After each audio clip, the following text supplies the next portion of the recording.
Hello everybody. So we are back again, and in this class we will study large angle and small angle scattering in plasma. So as I told you that collision in plasma plays a very important role in energy exchange and maintaining the plasma state. Now,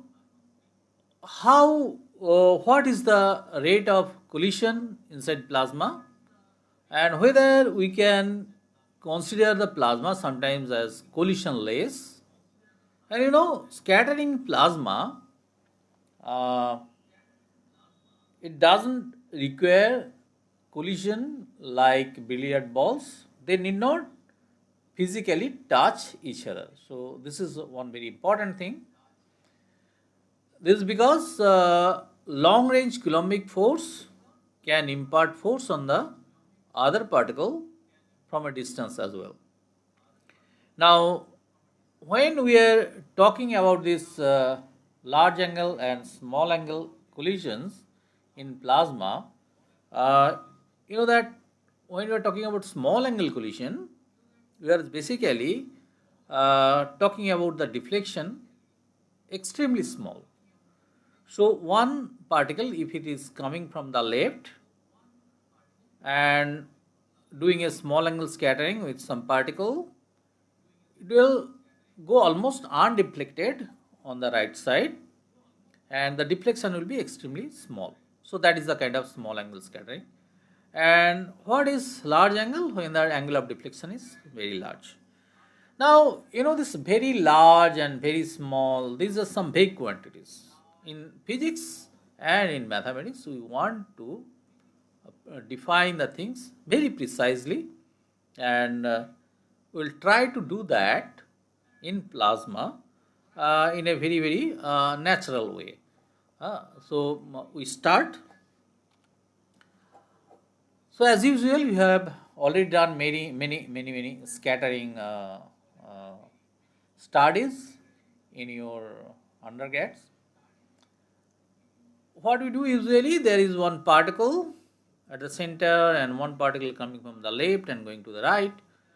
So here in this diagram, what we have put, one particle of charge q0 and mass m0 sitting at the location x is equal to 0,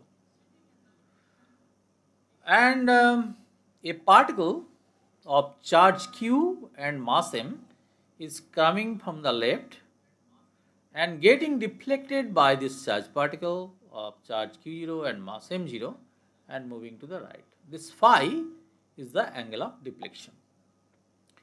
Now when phi is very close to 0, we call it small angle scattering, and then the particle coming from the left and practically it is moving to the right. So this theta, what you are seeing here, when it is extremely far away from the particle, we can assume that this theta is very close to 0, and when it is going to the right infinity, then we can assume that theta is almost going to be pi.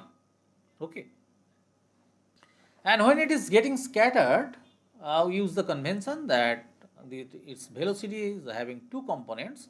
One is perpendicular component v perpendicular and one is horizontal component vx. So the distance, the perpendicular distance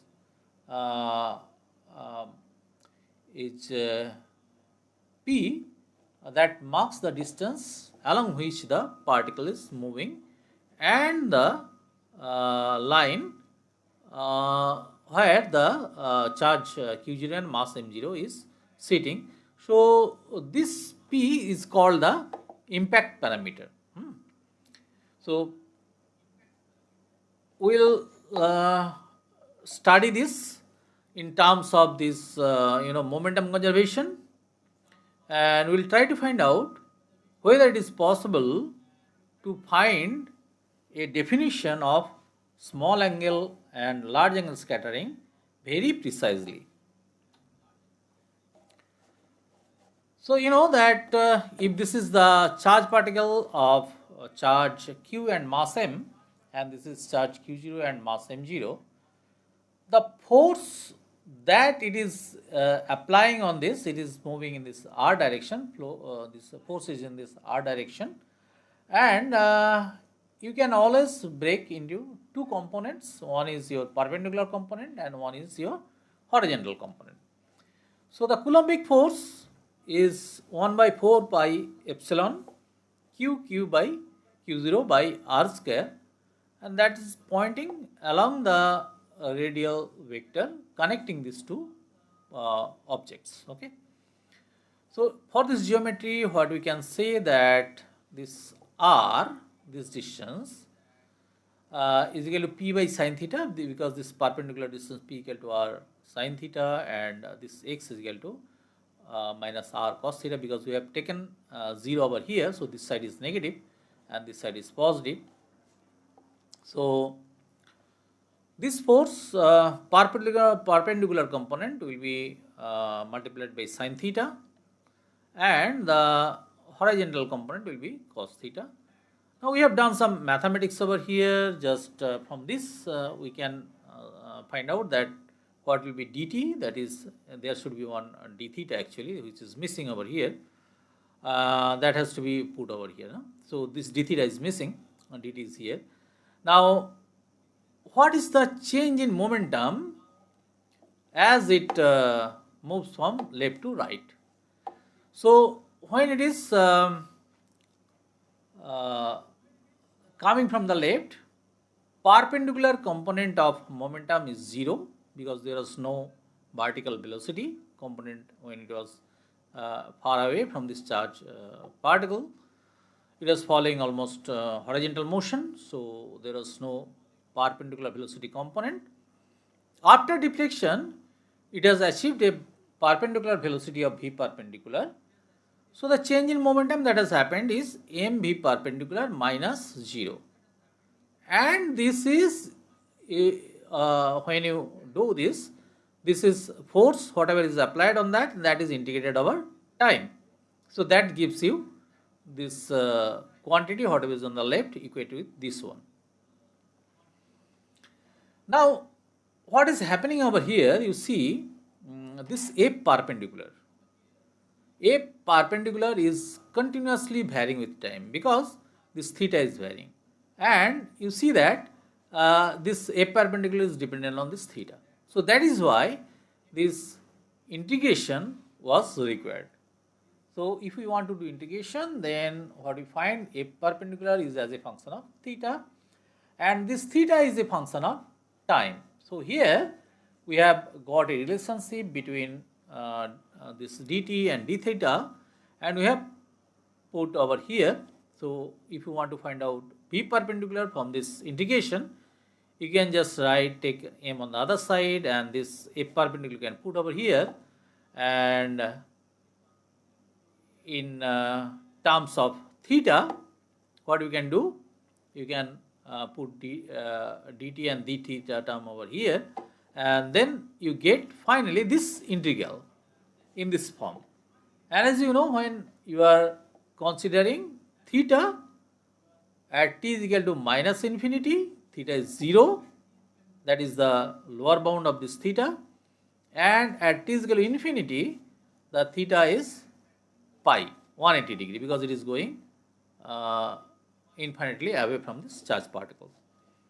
So just doing this integration, we get the v perpendicular in one small angle scattering. You understand that this is doing purely for small angle scattering. We are not talking anything about large angle scattering so far. So what we are now getting, that it is 1 by 4 pi epsilon q naught by m v0 into integral over sine theta d theta, and the integration is 0 to pi. So if you now complete this integration, then what you are getting, it is 1 by 4 pi epsilon 0 twice q naught divided by m v0 into 1 by p. Now if we take this expression whatever you are getting. You see V perpendicular is equal to 1 by 4 pi epsilon 2 q naught divided by m v0 into p. We can write this one in this form, whatever I am, you just follow my cursor. You see that we can write this equation as V perpendicular by V0. So we have divided this V perpendicular divided by V0. Now, because of V0 we have divided, on right side also we need to divide by V0, and this is giving the V0 square. So the right hand side of this expression, in that case, we can write as 1 by 4 pi epsilon twice q naught by m V0 square divided by p. So on the left hand side, what we have? We have V perpendicular by V0. And on the right hand side, what we have? It is 1 by 4 pi epsilon twice q naught by m V0 square divided by p. You know, this V perpendicular is perpendicular velocity, and V naught is also the velocity with which it was approaching the charge particle initially. So left hand side is dimensionless because this is having the dimension of velocity, this is also having the dimension of velocity, and on the right hand side this p is the impact parameter, that is the have the dimension of length. So this is the p. Now, so right on the denominator you have some quantity which is having the dimension of length. So numerator also should have dimension of length to make it dimensionless. So this is something related to distance. So we can write that V perpendicular by V0 is equal to P naught by P. What is P naught? This P naught is 1 by 4 pi epsilon twice q naught by m V naught square. So what we are getting now? We are now getting V perpendicular by V naught is equal to P naught by P. So once we have done that, once we have reached there, we are now in a position to define precisely what will be the large angle collision and what will be a small angle collision. So we come back there. When V perpendicular is much less than V0, so it means we go back to the previous one. So this V perpendicular by V0, V perpendicular is the perpendicular component of velocity that has been achieved through that collision. So when V perpendicular is much less than V0, then the particle will almost get deflected along the same line with phi very small. The deflection angle will be very small because V perpendicular is very close to 0. It is very small. It is much smaller than V0 that we are assuming. So in that case, the collision is definitely a small angle one. So we say that when V perpendicular is much less than V0, or in that case, what we say that this P0 is basically and this P is the distance through which this particle is moving. So when P is much greater than P0, then actually we get V perpendicular much less than V0, right? So you can again go back to the previous one. You see that when V perpendicular V0 is extremely small, almost close to 0, then this upper one, this numerator, this P0 by P is very close to 0 because V perpendicular is close to 0. That is what we are saying. So this left hand side is close to 0. So P0 by P is close to 0. So P must be much greater than P0, this quantity, so that the collision becomes a small angle collision. So when P is much greater than P0, then we are getting B perpendicular much less than B0, and then we are calling this a small angle collision. And so it is now very easy to define the large angle collision. So what is that? Large angle scattering case, we get B perpendicular greater than or equal to V0. So in that case, P less than or equal to P0. So what we are getting there now, a precise definition of large angle and small angle scattering inside plasma. So small angle scattering is taking place when V perpendicular is much less than V0, and that is P is much greater than P0. P0 is the length that we have got. Just let us go back to the previous slide. What we are getting, it is 1 by 4 pi epsilon 0 twice q naught by m v naught square. So this Landau length basically depends on the V0, and if you are considering this singly ionized cases, then q and q naught both you can put E, and if the electrons are getting scattered, then you can put m as me. So in that case, you can see that these are constant, this is constant, and all the things about P0, the Landau length is depending on the velocity of the particle. Okay? Now, average velocity of the particles, you know that energy depends on the temperature. So velocity also follows like that. Now, so depending on the temperature, your Landau length will be defined, and depending on the Landau length P0, you get the definition of a small angle and large angle scattering. So when this P much greater than P0, you get the small angle, and when P less than or equal to P0, you get the large angle scattering. Now we are in a position to determine what will be the frequency of large angle collision and what will be the frequency of small angle collision. So we start with the first, the what do you call the large angle scattering. That will be very easy to find out. So large angle scattering, we let us write that as LAS, large angle scattering. Now suppose this is a charged particle Q0 and V0 which is moving like this. Now if P0 is the Landau length for that kind of plasma what you have generated, then if this particle is moving like that and it finds any particle within this cylinder, it will make a large angle collision. Now suppose it is traveling for time tau. So this particle will travel a length B0 into tau in time t, and the cylinder that it describes with radius P0 during this time. So this is the total cylinder that it has formed as it travelled for time tau in the plasma.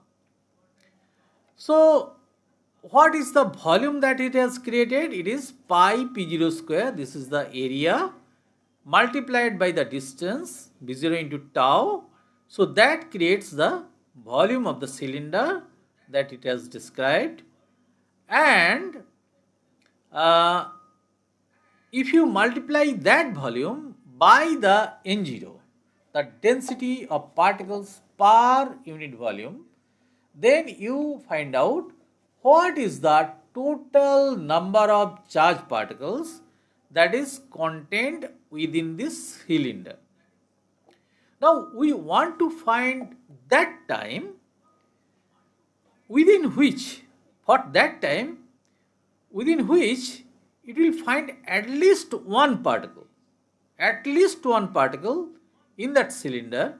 If that happens, then it will collide with that and it will make a large angle scattering. So this is the volume, and tau is now the time so that it finds at least one particle. It finds one particle. So that it can make a large angle collision.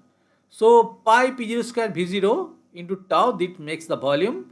When you multiply that with the number density that is present inside the plasma, you get this is the total number density, and that should be equal to 1 to get the time between two successive collisions.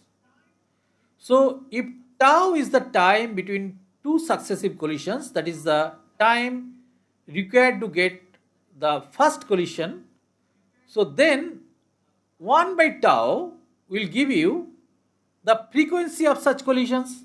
So here you just see that this expression is giving you the time tau between two successive collisions.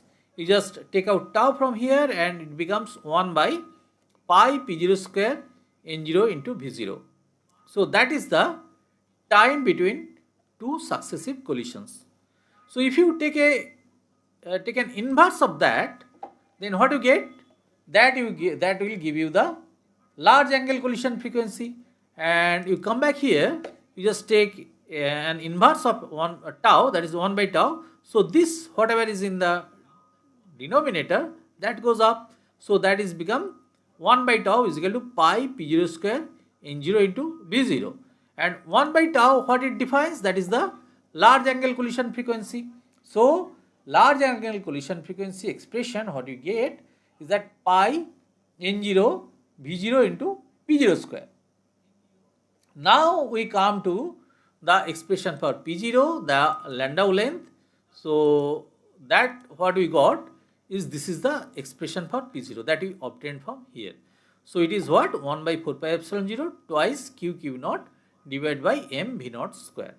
So we just remember this and we put that value in the expression that we just now achieved for large angle collision frequency, and that is pi n naught v0 v naught and p naught square. And p naught, we are now substituting this value 1 by 4 pi epsilon twice q naught divided by m v naught square, and that whole square because it is a p0 square.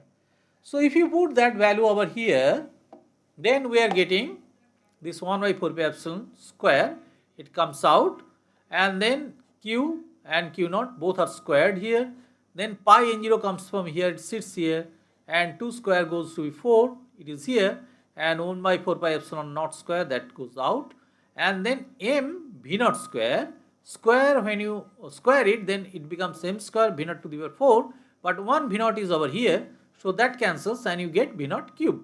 So finally what you get, the expression for large angle collision frequency as 1 by 4 pi epsilon square 4 pi n naught q naught square divided by m square and v naught cube. Now suppose we are considering a singly ionized plasma, as I told you earlier, and the electrons are colliding, then we can put both q and q naught as E, and q naught square, when they are getting multiplied, they give you e to the power 4, and what we are having 1 by 4 pi epsilon square 4 pi n naught e to the power 4 divided by m square into v naught cube. So v naught is the average velocity of the particles that are there inside the plasma. So if we are following a Maxwellian kind of distribution, you know that v naught is square root of 8 kt by m pi. So if that is the kind of your velocity you are getting, then you can understand that the velocity is quite high for the electrons that are present inside the plasma. It is really very high. Now depending on the plasma kind of state that you have created, the velocity will be decided, but undoubtedly if you consider the velocity of the particles that are there, then V naught needs to be pretty high to overcome the Coulomb potential, because otherwise the charged particles will be clubbed together and no plasma will be available. So the basic criteria, basic condition to stay in the plasma state requires that V naught will be very high. Now you see that large angle collision frequency is depending on inverse third power of that velocity. So it is not inversely proportional, it is inversely proportional to the cube of the velocity, and velocity itself is high and cube dot high will be enormously large. So this collision frequency probability, this frequency of collision for large angle collision will be extremely low. So that is one very important thing, that inside plasma probability of large angle collision is really low. Now to get some more insights about this, we can express this your large angle collision frequency. The expression is essentially this one, or you can take this one. So we can write this expression in a bit different way to extract some more insight about the situation of large angle collision inside plasma.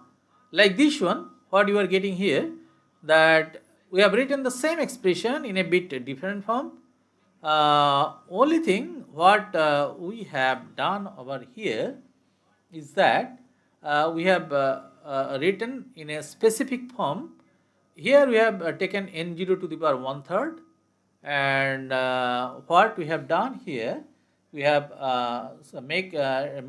raised it to a power of 3/2. So this 3 will cancel and it will come as 1/2, and here there is 1/2. So these two 1/2, n0 to the power 1/2, they combine together and form n0. So you are getting likewise all the parameters have been taken care in proper way, so that you get this written in this form.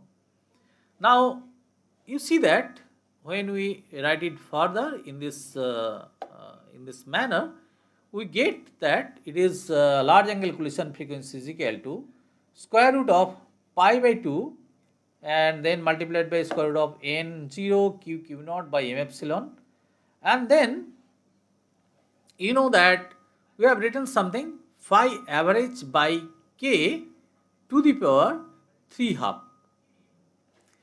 So what is k? K is the kinetic energy. Here this half mv naught square we have written as k, and this phi average, what is that? That phi average is q naught by 4 pi epsilon into n0 to the power 1 by 3.